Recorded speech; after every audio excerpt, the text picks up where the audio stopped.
শুনো দিয়ে মন, এই সুমহান যজ্ঞের কালে তুমি ভাই ভাই বলে তুমি না করো ক্রন্দন। এই সুমহান যজ্ঞের কালে যদি তুমি ভাই ভাই বলে করো ক্রন্দন, এই তোমার এই ক্রন্দনের ফলে তোমার নরক গতি হবে। তুমি তো নিজে আসরি ধর্ম জীবকে শেখানোর জন্য পৃথিবীতে ধর্ম ধারণ করেছ। এই যে দুষ্টের দমন সৃষ্টের পালনার্থে তুমি এই পৃথিবীতে ধর্ম ধারণ করেছ। তুমি নিজে বলেছিলে যদা যদা হি ধর্মস্য গ্লানি ভবতি ভারতম অভ্যুত্থানমধর্মস্যম তদাত্মানং সৃজম মোহম পরিত্রাণং সাধুনাং বিনাশাচ্য দুষ্কৃতম ধর্ম সংস্থাপনার্থায় সম্ভব আনামি যুগে যুগে। তোমার এই মুখের কথা, তোমার এই মুখের বাণী আজকে তুমি যদি পালন না করো তাহলে তোমার কি অবস্থা হবে। এখনো তোমার সময় আছে। তোমার ছোট ভাই আর দুজন আছে, ভরত আর লক্ষণ। ভরত আর লক্ষণকে তুমি পাঠিয়ে দাও মুনি তপোবন, তারা সেখান থেকে তোমার যজ্ঞের করিবে উদ্ধারণ। আজকে ভরত আর লক্ষণ বলে তখন ডাকিতে লাগলেন। এই শ্রীরামচন্দ্র ডাক শুনে তখন ভরত আর লক্ষণ সাক্ষাতে আসলে। ওরে ভরত, ওরে লক্ষণ, আমাদের ছোট ভাই শত্রুঘ্ন আর নাই।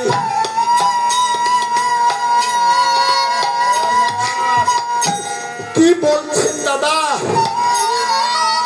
সত্যি বলছি ভাই,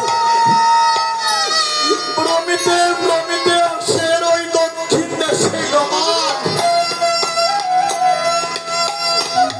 দক্ষিণ দেশে বাল্মীক ঠাকুরের তপবনে দুটি বালকের হাতে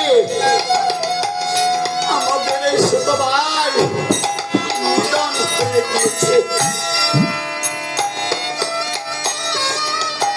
এই কথা বড় তখন শুনিল। ওরে ভাই ভাই বলিয়া দাঁড়ায়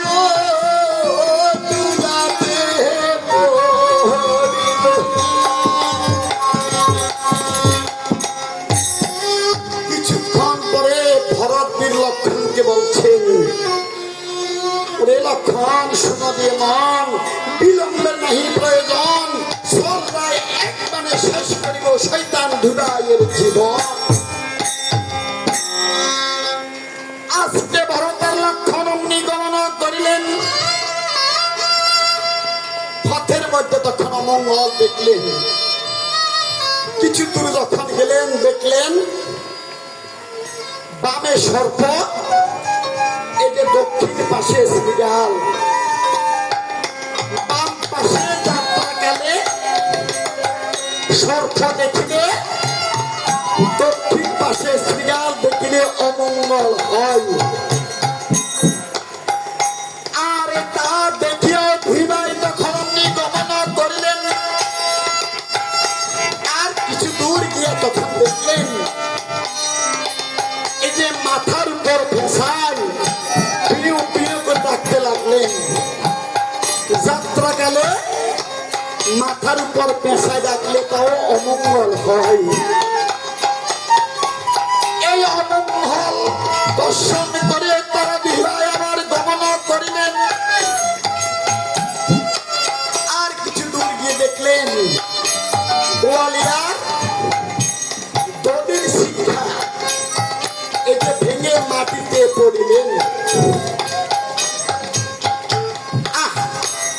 যাত্রাকালে এই অমঙ্গল দেখেও তারা ধীরায় তখন আপনি গমন করলেন।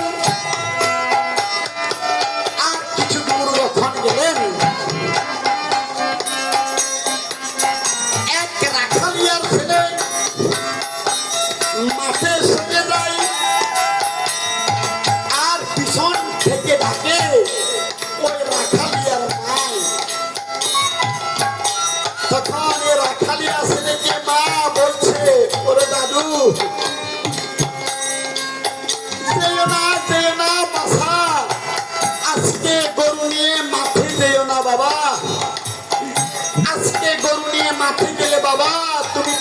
ফিরে আসবে না। দেখেন মায়ের অন্তরে সব কিছু জানা হয়ে যায়। মা এমন এক বস্তু, মা এমন এক ধন। মায়ের আত্মা সন্তানের আত্মা একই আত্মা। মায়ের আত্মা সন্তানের আত্মা আরে বাবার আত্মা এক হয়। সন্তানের জন্ম হয় বাবার এই মস্তক থেকে। এই মস্তক থেকে বাবার মস্তক থেকে অমনি সন্তান উৎপত্তি হয় মায়ের অষ্টদল পদ্মে। মায়ের অষ্টদল পদ্মে সন্তান সেখানে উৎপত্তি হয়। সেই সন্তান আর বাবা আর মা কোনো ভেদাভেদ নাই। আজকে পুত্রের কোন অমঙ্গল হইলে তখন মা বাবার অন্তরে এই যে কিছু জানা হয়ে যায়। আরে এই অমঙ্গল দর্শন করেও তারা কামনা করিলেন।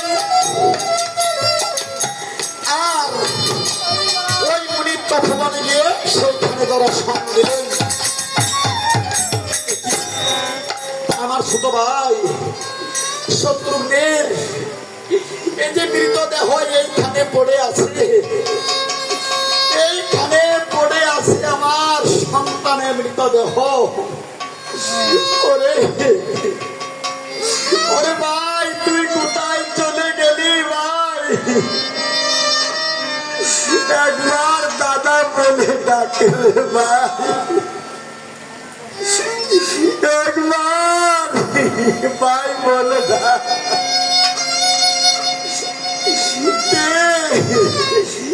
শাস্ত্র কথা শুনাইবে রে, বাণী শুনাইবে, শ্রদ্ধা ভক্তি করবে। ছোট ভাই যদি চলে যায় আর এদিকে ওরে ভাইয়ের জন্য ওরে বড় তার লক্ষণ কাঁদিতে লাগিল।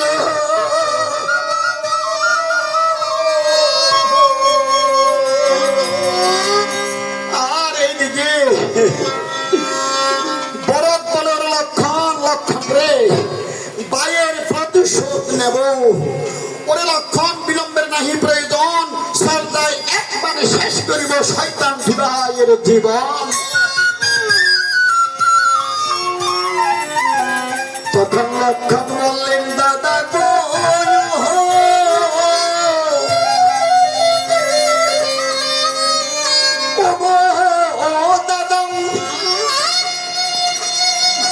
ও দাদা তুমি তো জানো না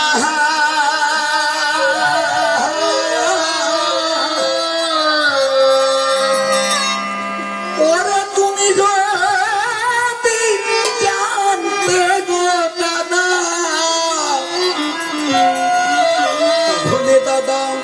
এরকম নিষ্ঠুর বাণী